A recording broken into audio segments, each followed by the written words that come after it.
మరోవారు చూస్తే పర్యావరణ పరిరక్షణ కోసం ఆశ్రమ పాఠశాలల విద్యార్థులు నడుంబిగించారు. నాగోబా జాతరకు వేలాది సంఖ్యలో ఆదివాసీలు హాజరవుతున్నారు. జాతర ఉత్సవాల్లో ప్లాస్టిక్ నిషేధంపై కెస్లాపూర్ ప్రభుత్వ పాఠశాల విద్యార్థులు ఆదివాసీలకు అవగాహన కల్పిస్తున్నారు. దీనిపై మరింత సమాచారం మా ప్రతినిధి శ్రీనివాస్ అందిస్తారు.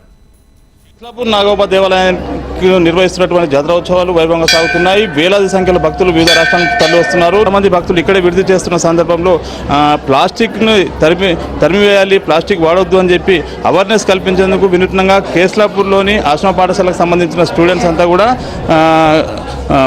ప్లాస్టిక్ను నిషేధిద్దాం, పర్యావరణాన్ని రక్షిద్దామనే నినాదంతో ఇక్కడ ప్రచారం సాగిస్తూ ఉన్నారు. అదేవిధంగా ప్లాస్టిక్ వల్ల జరిగే అనర్థాలు చెప్పేందుకోసం, అవగాహన కల్పించేందుకోసం వీళ్ళంతా కూడా ఆలయానికి వచ్చారు. చుట్టుపక్కలంతా కూడా పెద్ద ఎత్తున ప్రచారం సాగిస్తున్నారు.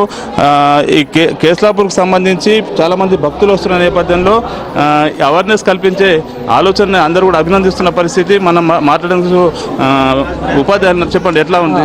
చాలా బాగుంది. ఎందుకంటే ప్లాస్టిక్ పొల్యూషన్ చాలా అవుతుంది కాబట్టి ప్లాస్టిక్ నివారణ ఈ జాతరలో ప్లాస్టిక్ అనేది లేకుండా పర్యావరణ రహితంగా జాతర ఎవ్రీ ఇయర్ కండక్ట్ చేయాలనే కాన్సెప్ట్తో ఈరోజు మన ఆశ్రమ పిల్లలు అందరినీ కూడా ఈ ప్లాస్టిక్ నివారణ మీద ఒక అవగాహన తెప్పియాలనే కాన్సెప్ట్తో ఈరోజు ఈ జాతర మొత్తం ఒక ర్యాలీలాగా తీసుకురావడం జరిగింది. కేవలం ఆలయంలోనే ప్రచారం చేస్తున్నా, చుట్టుపక్కల లేదు, మొత్తం జాతర మొత్తం ఈరోజు ప్రచారం చేస్తున్నాం. ఎందుకంటే ప్లాస్టిక్ పొల్యూషన్ ఎక్కువ అవుతుంది కాబట్టి దాన్ని నివారించాలనే కాన్సెప్ట్తో ఈ జాతర మొత్తం ప్లాస్టిక్ నివారిత జాతరగా జరుపుకోవాలని మా ఆలోచన. రాష్ట్రాల నుంచి భక్తులు వచ్చి ఇక్కడే విడుదల చేస్తూ ఉన్నారు, వాళ్ళకు కూడా చెప్తా ఉన్నారు. అవునవును, తప్పకుండా ఇప్పుడు ప్రతి ఒక్కరికి ఎవరైతే ఇక్కడికి వస్తారో ప్రతి ఒక్కరు ఈ జాతరలో ప్లాస్టిక్ని నివారించాలనే ఆలోచన మాకందరికి ఉంది కాబట్టి ప్రతి ఒక్కరికి మేము చెప్పేస్తాం.